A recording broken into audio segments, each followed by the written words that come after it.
어떤 놈은 한쪽은 이쪽에 한쪽은 이쪽에 나눈다고 하잖아요. 양과 염소를 나눈다고 하잖아요. 어떤 놈은 지옥불로 떨어지고 어떤 놈은 천국으로 가고 여는 이쪽은 양이고 이쪽은 염소다. 이렇게 좋은 놈은 이쪽에 나쁜 놈은 이쪽에. 그래서 그렇게 심판하고 다시 재림한 예수에 대해서 재림한 메시아에 대해서 표현을 할 때, 종말론적인 표현을 할 때 뭘 쓰냐면 어떤 호칭을 쓰냐면 사람의 아들이라는 호칭을 써요. 사람의 아들이라는 호칭을 써요.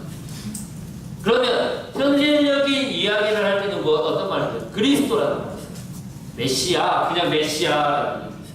아니면 하느님의 아들, 그 다음에 어떤 임금, 하느님의 정권, 하느님의 힘. 그래서 지금 안에서 현세에 대한 임금에 대한 이야기. 그래서 하느님이 너희들을 고쳐주고 아니면 너희들에게 빵을 주고 할 때 그럴 때 쓰는 표현 자체는 어떤 것들을 많이 쓰냐면 아들이라는 표현을 많이 써요. 하느님의 아들이라는 표현을 많이 써요. 근데 이게 요한복음에서 바뀌어요. 종말론적 메시아에 대한 이야기를 할 때는 이것은 애매합니다. 지금 여기에서 활동하고 있는 예수의 현재적인 활동이죠. 그러니까 표징을 일으키고 사람들에게 먹을 것을 주고 아니면 사람들을 고쳐주고 할 때 그때 표현하는 표현 방식이 뭐냐면 사람의 아들의 표현. 그러니까 이게 주제가 돼요. 이해되십니까? 안 되십니까?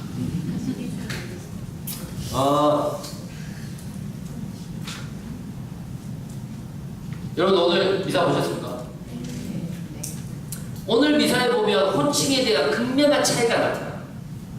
루카복음 예를 들어보면 루카복음 24장 한번 오늘 보고 거기에서 찾아보세요. 엠마오로 가는 제자들이 예수를 뭐라고 부르고 있는지 한번 봐보세요. 예수님을 뭐라고 부르는지. 부활한 예수님이 자기들끼리 와가지고 둘이서 걸어가고 있는데 부활한 예수님이 그래도 너희들 지금 무슨 말을 하고 있어? 라고 얘기하는데 누구에 관계되는 이야기라고 얘기하고 있어요? 그렇죠? 잘 보세요. 나자렛 사람 누구예요? 예수. 그런데 예수가 자기를 설명할 때 자기를 뭐라고 부르고 있는지 좀 한번 봐보세요.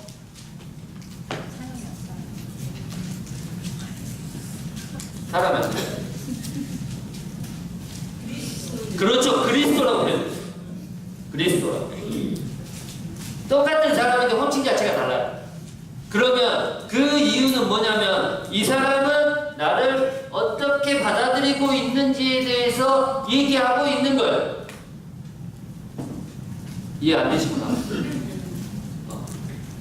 이거는 마르코 복음사가 그러니까 복음을 쓰고 있는 사람의 조작이에요. 그러니까 단순히 그거에 대해서 어떤 설명이 없이 두 명의 제자들이 나자렛 사람 예수에 관계되는 일에 대해서 얘기하고 있다 그래요. 근데 그 사람이 그리스도라고 얘기하지 않아요. 하느님의 아들이라고 얘기하지 않아요. 사람의 아들이라고 얘기하지 않아요. 왜 그럴까요? 그렇죠. 믿지 않기 때문이에요. 그러면 나자렛 사람 예수라는 표현 자체는 어떤 표현이에요? 그냥 사람이에요. 내가 알고 있는 사람이에요. 인성에 대해서만 강조하고 있는 거예요. 이해되십니까? 하지만 예수님은 자기 자신을 나자렛 사람 예수라고 표현하지 않아요. 그 나자렛 사람 예수에 관한 이야기를 성경에 기록된 이야기들을 얘기해주고 있다고 루카복음사가 쓰고 있잖아요. 뭐라고 써요? 그리스도라는 표현을 써요. 죽고 부활하고 우리를 위해서 스스로 목숨을 버린 우리의 메시아로서 얘기하고 있는 거예요. 그러면 그리스도라는 표현 자체는 뭐가 들어있나요? 신앙 자체, 믿음 자체가 다 포함되어 있다. 마찬가지예요. 사람의 아들이라는 표현 자체는 그냥 그 얘기만 딱 들으면 우리는 이게 어렵게 느껴지지만 요한의 공동체, 요한 복음사가가 요한 복음서를 읽고 있는 공동체 안에는 사람의 아들이라는 얘기, 그 예수님의 호칭을 얘기를 하면 예수님이 우리가 함께 살고 있으면서 표징을 일으켜서 빵도 주고 병도 고쳐주고 그 다음에 그 사람도 어루만져주고 고통을 없애주는 그 활동을 하시는 예수님에 대해서 생각을 하고 있다면 마르코 복음사가의 공동체는 사람의 아들이라고 지금 우리하고 활동하고 있는 예수님에 대한 생각보다는 어떤 앞으로 올 예수님에 대해서 그 예수님을 사람의 아들은 금방 올 거야 라고 얘기하면 우리를 여기 이제 재림해가지고 오면 우리를 종말론 쪽으로 막 이렇게 나누고 그 다음에 우리를 구원하고 막 이렇게 들어올려주고 우리를 부활시켜주고 하는 예수님의 신앙에 대해서 생각하게 됩니다. 이해되십니까? 네. 그러니까 이거는 다음에 다시 할 거예요. 그래서 사람의 아들이라는 표현 자체를 마르코하고 요한복음에서 어떻게 다르게 표현하고 있는지 그 다음에 어떤 의미를 가지고 있는지 그건 이제 다음에 특징적인 부분에서 다시 설명할 겁니다. 그래서 사람의 아들은 누구인가? 그러니까 여기에는 그러니까 육화, 그러니까 인간이 되신 하느님께서 인간과 함께 사시면서 어떤 활동을 했는가? 그러면 그 활동을 하고 있는 그 사람은 우리는 누구라고 바로 인정할 수 있는가? 라는 거예요. 마찬가지로 마르코복음이 얘기했던 마르코복음이 하느님의 아들, 당신은 누구십니까? 라고 얘기하니까 베드로가 뭐라고 해요? 당신은 그리스도이십니다. 라고 얘기해요. 근데 마태복음은 누구십니까? 얘기하니까 뭐라 그래요? 당신은 거룩하신 분의 아드님이십니다. 이게 다 달라요. 또 강조 부분이 다르기 때문에. 그래서 같은 말에 어떻게 보면 그러니까 여러분들 헷갈릴 수도 있는데 이거는 호칭 그리스도는 하셔야 돼요. 호칭 그리스도 좀 알고 있어요.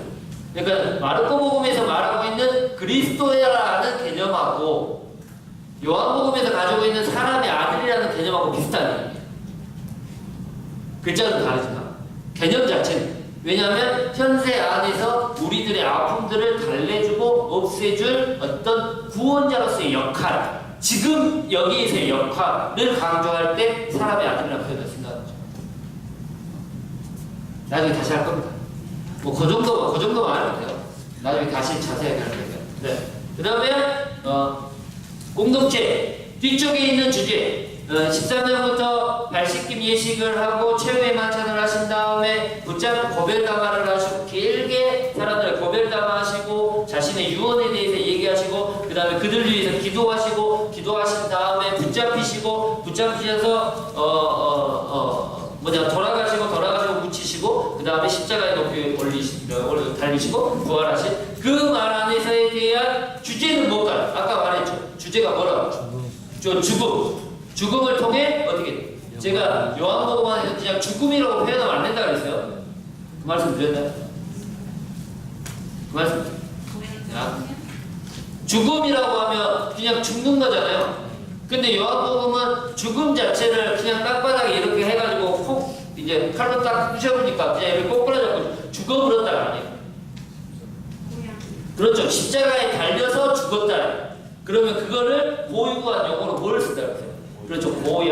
고양이죠. 높이 올려진다. 그래서 고향에서 여기서 또 더 어떻게 된다고? 현양이라는 표현을 쓰고. 그래서 아까 얘기했던 그 다음에 죽음과 고향이라는 그 중심 주제를 가지고 있다는 거죠. 뒷부분에서.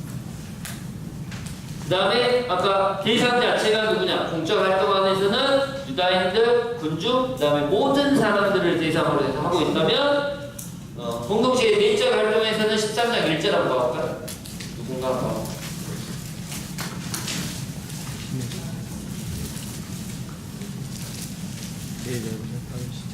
파스카 축제가 시작되기 전 예수님께서는 이 세상에서 아버지께로 건너가실 때가 온 것을 아셨다. 그분께서는 이 세상에서 사랑하신 누구? 당신의 사람들을 끝까지 사랑하셨다. 만찬 때일이다. 이게 어찌 보면 13장부터 시작되는 예수님의 대내적인 활동. 당신의 누구예요? 당신의 사람들에게 하는 이야기. 13장 1절에 이게 쭉 나와요. 당신의 사람들이라면 누굴까요? 그렇죠. 제자들이죠. 제자들. 근데 단순히 여기서 말하는 이것도 이제 건강보험하고 헷갈리시면 안 돼요. 제가 제자들이라는 표현을 할 때 제자들이 12제자들만 얘기한다고 했어요. 아니요. 누구 어떤 사람? 따라다니는 사람들. 하지만 따라다니는 사람들에서도 신앙심을 가지고 뭔가 콩고물이 떨어질까 얻어먹을 거 있을까 해서 따라다니는 사람들인데 그 사람들이 배신할 수도 있다고 없다고? 있다고. 그렇죠. 그래서 많은 사람들이 예수님을 따랐고 그 사람들을 다 뭐라고 표현해요? 예수님을 따르는 모든 사람들을 당신의 사람들이라고 표현하고 제자들 마테테스를 쓰지 않아요. 당신의 사람들, 그러니까 안트로포스를 쓰는 거죠. 사람들이라는 표현을 써요. 그래서 수, 그 다음에 안트로푸라고 얘기하는 거예요. 당신의 사람들이라는 표현을 쓰고 있는 거예요. 그게 나중에 발전해서 교회라는 이야기가 발전해요. 잘 보시면 이것도 당신의 사람들이라는 이야기도 마르코복음 안에서도 사람들이 제자들을 중심으로 해가지고 특별 교육을 시키는 장면이 있어요. 그 장면이 어느 장면이냐면 씨 뿌리는 사람의 비유를 할 때 예수님께서 비유로 말씀하시죠. 비유로 말씀하신 이유가 왜? 마르코복음이에요. 비유로 왜 말씀하세요? 다른 사람은 알아듣지 못하도록 하기 위해서. 그래서 데리고 와가지고 씨 뿌리는 사람들에 대해서 자기의 제자들에게 씨 뿌리는 사람에 대해서 어떻게 친절하게 설명해 주세요. 비유에서는 마르코복음 안에서는 다른 사람한테 공개적으로 얘기하잖아요. 누구한테만 얘기해요? 제자들에게만 얘기해요. 근데 그 이야기들이 산지에 있어요. 한 곳으로 모아놓지 않았어요. 모아놓지 않았는데 요한복음은 딱 구분지어 13장 이후부터는 공적으로 예수님께서 아까 12장 36절에 자신의 몸을 숨기시고 누구하고만 얘기해요. 그렇죠. 당신의 제자들하고만 얘기해요. 그게 계속해서 발전. 그게 가장 잘 나오는 부분이 어디냐면 최후의 만찬 부분이죠. 최후의 만찬 보시면 13장부터 해가지고 최후의 만찬 때 당신의 사람들을 끝까지 사랑하시는 장면이 나오고 그 다음에 발 씻김 예식이 나오고 그 다음에 21절이 유다를 변신한다는 얘기가 나오고 그 다음에 13장 31절부터 시작해서 이제 예수님의 유언 일명 말하는 고별담화가 시작됩니다. 첫 번째로 고별담화가 시작돼요. 그래서 세계명에 대한 이야기, 그 다음에 베드로가 모른다고 하는 예고, 그 다음에 자신이 가시는 아버지에 대한 길, 그 다음에 성령을 약속하시죠. 성령을 약속하신 다음에 포도나무에 대한 비유가 시작되면서 15장부터 고별담화, 두 번째 고별담화가 시작됩니다. 그래서 교회의 관계에 대해서, 그래서 너와 나가, 아버지가 내가 하나이듯이 너도 나하고 하나가 되면 너희들은 어떻게 살아야 한다를 얘기하고 있는 두 번째 고별담화가 시작돼서 내가 세상을 이겼다라는 그 다음에 성령을 주신다는 협조자, 보호자에 대한 이야기, 그 다음에 다시 이야기가 쭉 나오고 17장부터 고별담화가 끝나고 이제 17장부터가 뭐냐면 그들을 위해서 기도하시는 청혼기도가 나옵니다.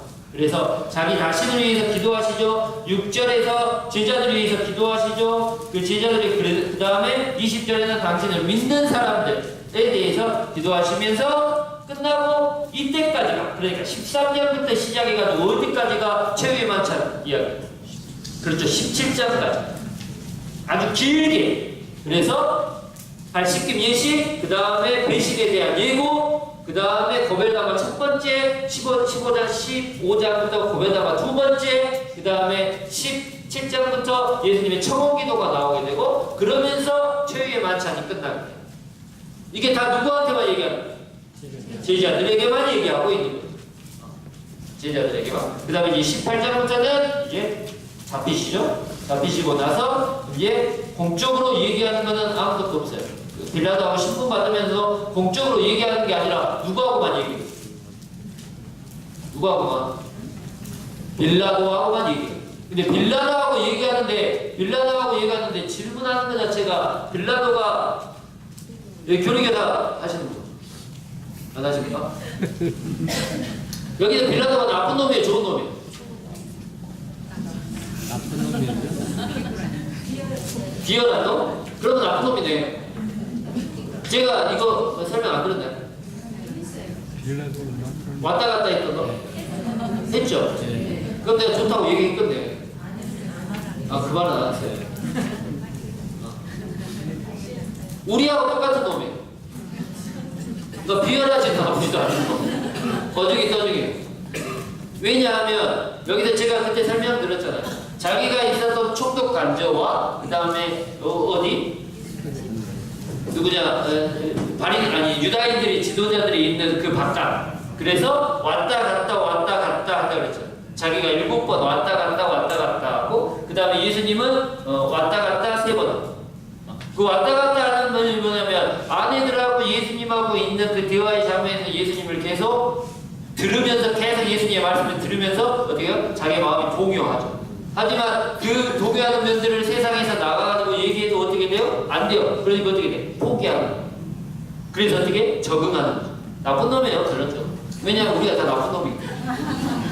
우리가 다 나쁜 놈이에요.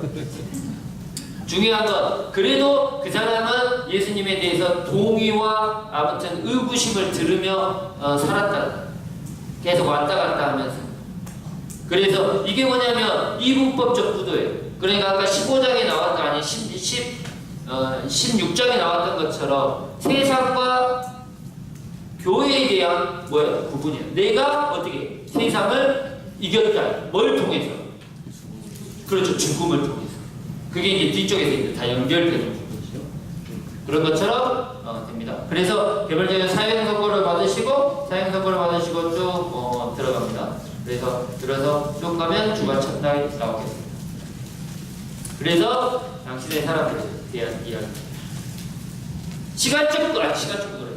지리적 구도하고 이 내용적 구도를 연결해 보면 지리적 구도는 뭐가 중심이야? 성전에서 중심이었던 것들을 이것들을 불신앙의 어떤 개념으로 성전, 예루살렘, 유다인들의 중심이었던 불신앙에 대한 그것들을 개념화 시켜놓고 어디 공동 제자들이 당신을 따랐던 제자들의 출신이었던 예수님의 어떤 믿음에 대한 공동체로 발전시키려고 해요. 그래서 여기를 불신앙, 여기를 신앙으로 만들어놨다면 이제 예수가 했던 공적으로 계속해서 얘기했지만 사람들은 그 안에서 믿음을 갖는 사람이 있고 믿음을 안 갖는 사람이 있을 거 아니에요. 그러면 안 갖는 사람들은 어때요?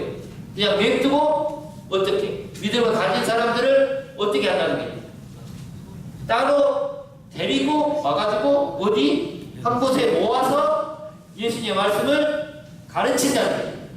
이해되십니까?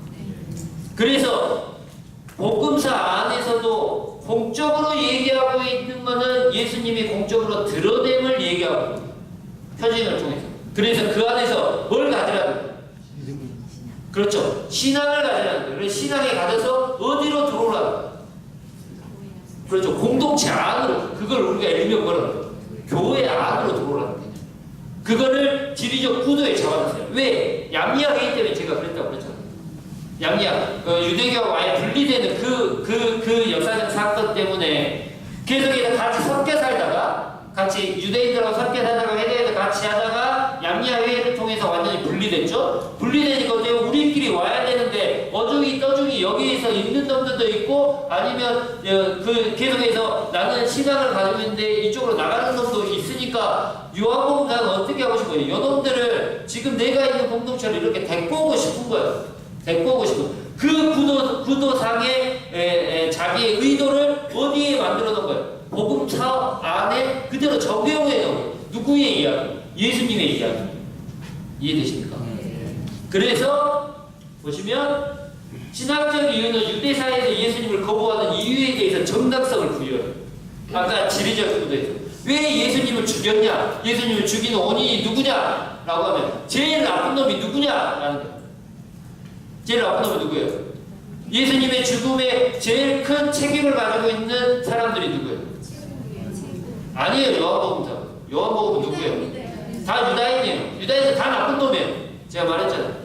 아니 마르코 공간복음 안에서는 예수님의 죽음에 대한 제일 큰 책임을 누구로 보고 있는 거예요? 빌라도하고 그 다음에 대사제, 백성의 최고위의 지도자들로 보고 있다면 요한복음사가는 예수님의 책임 자체를 예수님의 죽음의 책임을 누구한테 떠넘기고 있는 거예요? 유다인들 다 나쁜 놈이에요. 그러니까 유다인들하고 같이 있으면 내가 안 돼. 안 돼. 안 되니까 어디로 오라고? 우리 공동체로 오라고 하는 그런 의도가 깔려있는 거예요.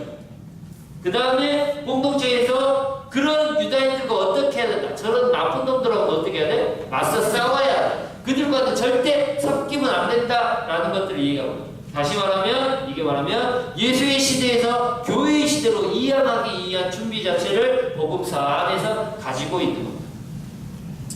이해되십니까? 네. 그러니까 이거는 역사적 배경도 좀 아셔야 돼요. 근데 역사적 배경은 저번 학기에 제가 다 했기 때문에 양리하게 하면서 그래서 그런 이유 때문에 구조 자체를 이렇게 만들고 있어요. 구조 자체를 이렇게 만들고 이것들은 또 다 종합해가지고 할 수 있는 게 뭐냐면 시간적 구조. 이것들을 다 할 수 있는 게 역사적 시간이 아닌 어떤 사건의 의미를 바라보는 시간적 구조인데 제가 이게 좀 어렵긴 해요.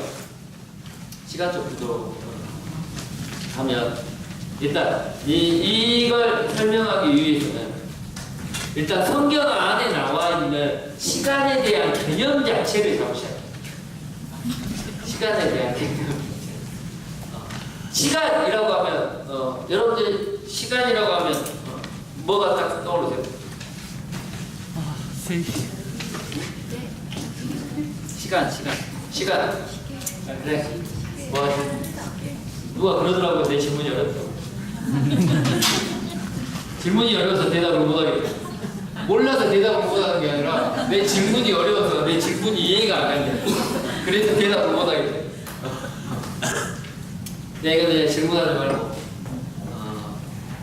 성경 안에서는 시간은 그냥 흘러가는 시간이잖아요. 시간을 구분해. 그걸 구분해야지 이해될 수 있어요. 한 가지의 시간적 개념, 시간을 나누는 개념, 아니 나누는 개념이 아니라 어떤 하나의 시간의 개념 하나가 뭐냐면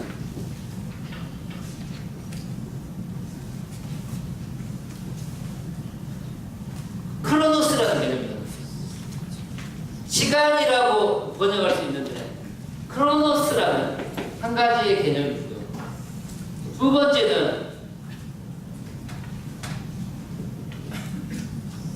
카이로스라는 개념이 나옵니다. 뭐 어디서 많이 들어보겠죠? 크로노스와 카이로스에 대한 개념이 있어요. 크로노스는 뭐냐면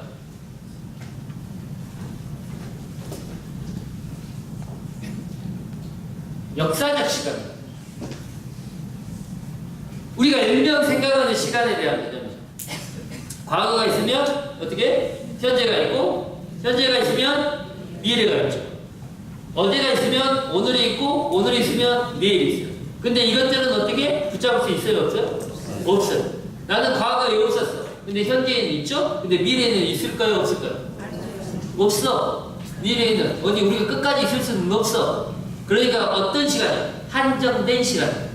그렇죠. 우리의 역사에 대한 이야기입니다. 그럼 우리가 과거에는 있을 때 우리가 시작과 마침이 있는 시간. 이해되십니까? 그런 개념. 그냥 우리가 그래서 이것들은 어떻게 많이 번역되냐면 성경 안에서 나오는 해, 년, 날, 일, 시 이렇게 표현돼요. 그렇죠? 네. 카이로스라는 개념이 또 있어요. 이거는 역사적 이런 시간의 흐름이 아니에요. 역사적 시간의 흐름이 아니라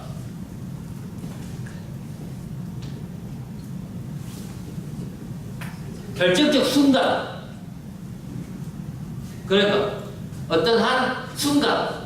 그래서 이것들은 어떻게 번역되냐면 때, 그때 아니면 지금 이라고 표현해요. 그래서 많은 경우 이거를 인간적 시간이라고 해요. 이거를 신적 시간이라고 하는데 하느님의 시간이에요.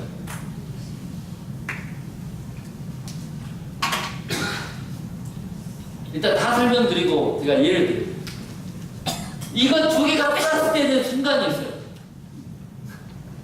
인간적 시간과 하느님의 시간이 플러스 되면 뭐가 되냐면 이게 뭐가 될까요?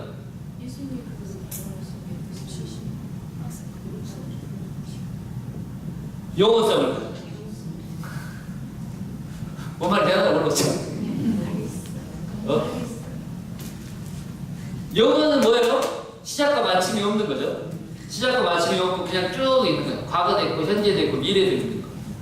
근데 인간적 시간과 결정적 하느님의 시간이 만나게 되면 그게 뭐야? 영혼성을 가진 거예요. 그러니까 영원한 생명이라는 거는 생명 자체는 어때요? 죽으면 끝나요. 하지만 그 안에 죽음 안에 하느님의 뭔가가 개입되기 시작하게 되면 그게 바로 영원히 죽지 않는 생명을 갖는다는 게 이게 어떤 구원에 대한 개념하고 비슷한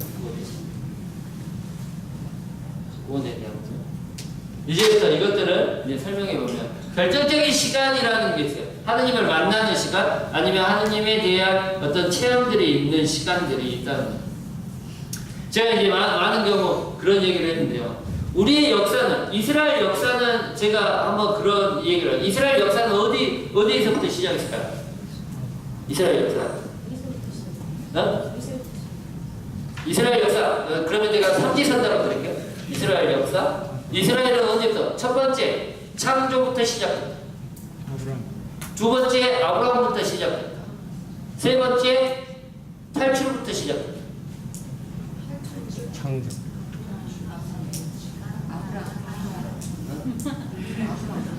1, 2, 3번 손 들어봅시다. 1번 창조. 이스라엘 민족이 자신의 역사를 어디부터 시작했다고 생각했을까라는 거예요. 1번 창조. 2번 아브라함.